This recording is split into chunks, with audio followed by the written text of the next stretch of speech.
Marcus Wellington, a 40-year-old FBI special agent, buys a large property in Oak Ridge County, an area with a history of racial tension. His deep cover mission, Operation Sunlight, is to investigate corruption within the local police department. The assignment is personal. 30 years ago, his father was wrongfully imprisoned by corrupt officers in the same county on fabricated drug charges. Marcus quickly notices he's being watched. His new neighbor, Frank Miller, eyes him with binoculars, and other locals treat him with silent hostility. He also discovers high-grade surveillance equipment hidden around his property. Before he can document everything, 3 police cruisers arrive. Officers, led by Sergeant Grimes and Officer Brennan, corner Marcus, guns drawn. They accuse him of trespassing and demand he get on the ground. Marcus, following his FBI training, complies while secretly activating a recording device on his watch.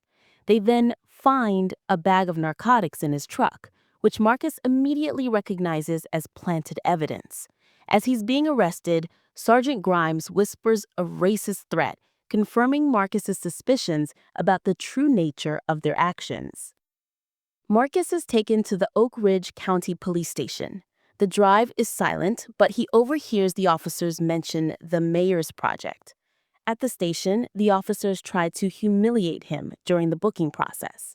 He is denied his phone call and left alone in an interrogation room for 45 minutes, a tactic to increase his anxiety. During the interrogation, Sergeant Grimes and Officer Brennan grill Marcus about his presence in town. He sticks to his cover story as a real estate developer. The interrogation is interrupted when Officer Wilson, a young and seemingly nervous cop, brings Marcus a cup of water and slips him a small, folded note. The note simply says, "They're setting you up. Your prints triggered something. Chief asking questions." This note confirms that his fingerprints have flagged him as an FBI agent, and his handler, Director Samantha Chin, is now aware of his situation.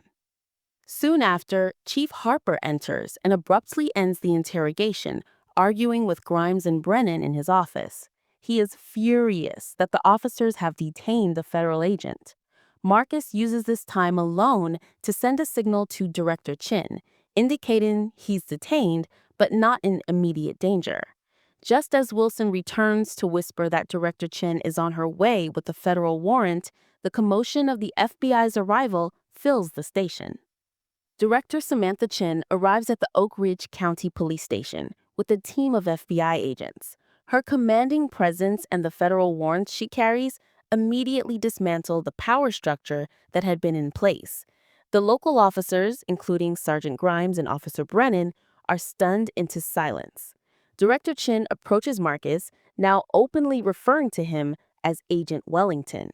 The civilian persona he had adopted vanishes, replaced by the confident federal agent.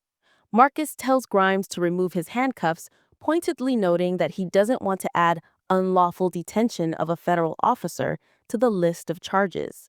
The once cocky Grimes, now visibly intimidated, reluctantly unlocks the cuffs. Marcus formally announces his identity as an FBI special agent and reveals that the events of that day are being added to a file on Oak Ridge County that's been under investigation for the past 18 months. As the FBI takes control of the station, Marcus has a final, private conversation with Grimes. Grimes threatens that Marcus has no idea what he's getting into, but Marcus makes it clear that the investigation is just beginning, and his identity being revealed will only accelerate it. The tide of power in Oak Ridge County has officially turned. Now that his cover is blown, Marcus and Director Chin's team establish a temporary FBI field office. They begin to analyze the evidence Marcus has gathered, quickly realizing the corruption goes far beyond a few crooked cops. The investigation points to a much larger conspiracy involving Mayor Richard Collins, his family's land development corporation, and a multi-year pattern of civil rights violations, evidence tampering, and false arrests. The team interviews Eliza Jefferson, a local journalist Marcus had noticed at the scene of his arrest. She reveals she's been documenting similar police misconduct for years, and her research shows a clear link between the harassment of residents and the subsequent acquisition of their properties by the mayor's brother-in-law's company. Marcus's new land was the last piece of a planned luxury resort. Meanwhile, Officer Wilson, who had slipped Marcus the note, agrees to become an informant. He tells the FBI that Sergeant Grimes and the mayor are destroying evidence. This information allows the FBI to accelerate its timeline and secure crucial documents before they can be destroyed. Wilson's conscience, spurred by his family's history in the county, has compelled him to risk his career to do the right thing. The FBI's investigation expands, revealing that Sergeant Grimes is not just corrupt, but is also actively involved with a regional drug trafficking organization. He uses his position to protect certain dealers while targeting their rivals, all as part of a larger plan to drive down property values for the mayor's development schemes. Meanwhile, Eliza Jefferson's article detailing the police harassment and suspicious property transfers in Oak Ridge County is published, fueling the public's outrage. The mayor holds a press conference, calling Marcus an outside agitator and framing the FBI as the enemy. This strategy seems to work as the community becomes divided and Marcus faces increasing hostility. The tension escalates when he finds his own property vandalized with racial slurs and a crude effigy hanging from a tree. The final straw comes when Marcus's surveillance equipment records Grimes and Brennan discussing a plot to send a stronger message, even talking about making an accident happen to Marcus. This threat forces Director Chin to accelerate the investigation, placing the corrupt officers on 24/7 surveillance. The stage is set for the final phase of Operation Sunlight. The FBI team finalizes its plan for a massive sting operation. The strategy is to hit all the key targets simultaneously. The main part of the plan involves Marcus holding a press conference to announce his intention to build an affordable housing development on his property. This is a strategic move, as the team knows it will force the corrupt officials to convene an emergency meeting to stop him. Officer Wilson agrees to wear a wire to this high-stakes meeting at the Oak Ridge Country Club. From an FBI monitoring station, Marcus and Director Chin listen in as the conspiracy is laid bare. The officials, including Mayor Collins and Sergeant Grimes, openly discuss their plans to use zoning laws to obstruct Marcus's development. Most damningly, they talk about removing Marcus to get his land back, directly implicating them in a conspiracy to commit violence. As the meeting concludes, Director Chin gives the signal. FBI teams raid multiple locations across the county. Marcus leads the team that arrests Mayor Collins and Sergeant Grimes. The mayor's shock as he is publicly handcuffed is a moment of justice long overdue. Officer Brennan, the most volatile of the group, attempts to flee, but is cornered by Marcus, who makes a calm, professional arrest. In a final act of desperation, Brennan mutters to Marcus that Collins had a history with his father, giving a crucial clue for the expanding investigation. 6 months later, Marcus testifies in federal court against Mayor Richard Collins. His testimony is powerful, laying out the systematic corruption and its devastating impact.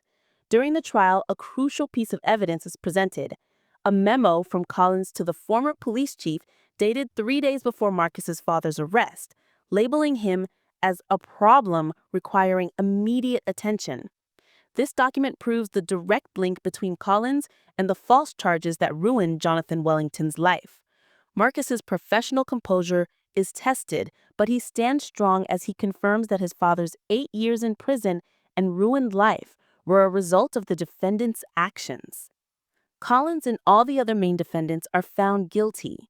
In a separate hearing in Oak Ridge County, Judge Elaine Michaels officially vacates the convictions of Jonathan Wellington and 17 other individuals who had been wrongfully imprisoned by the corrupt system. The judge declares that fundamental justice was perverted, and the courtroom erupts in applause. For Marcus and his father, it is a moment of hard-won justice and vindication. After the trials and exonerations, Oak Ridge County begins to heal. A new, reform-minded police chief is appointed, and new county leaders are elected. Marcus, instead of taking a leadership role on a new FBI task force, decides to remain in Oak Ridge. He requests extended leave from the Bureau to focus on his own project, the Wellington Community Center. Built on the land that was meant to trap him, the center becomes a symbol of healing, offering educational programs, legal advocacy, and community spaces. His relationship with journalist Eliza Jefferson grows as their shared commitment to justice forms a deep bond. The community starts to rebuild, with Marcus holding workshops and helping residents navigate their rights. When a young boy asks him what to do if he's stopped by the police, he gives a thoughtful answer, emphasizing that change takes time and vigilance, but also recognizing the efforts of good officers. Ultimately, Marcus realizes that true justice isn't just about punishing past wrongs, but about creating systems and communities where such wrongs become impossible. He turns down the offer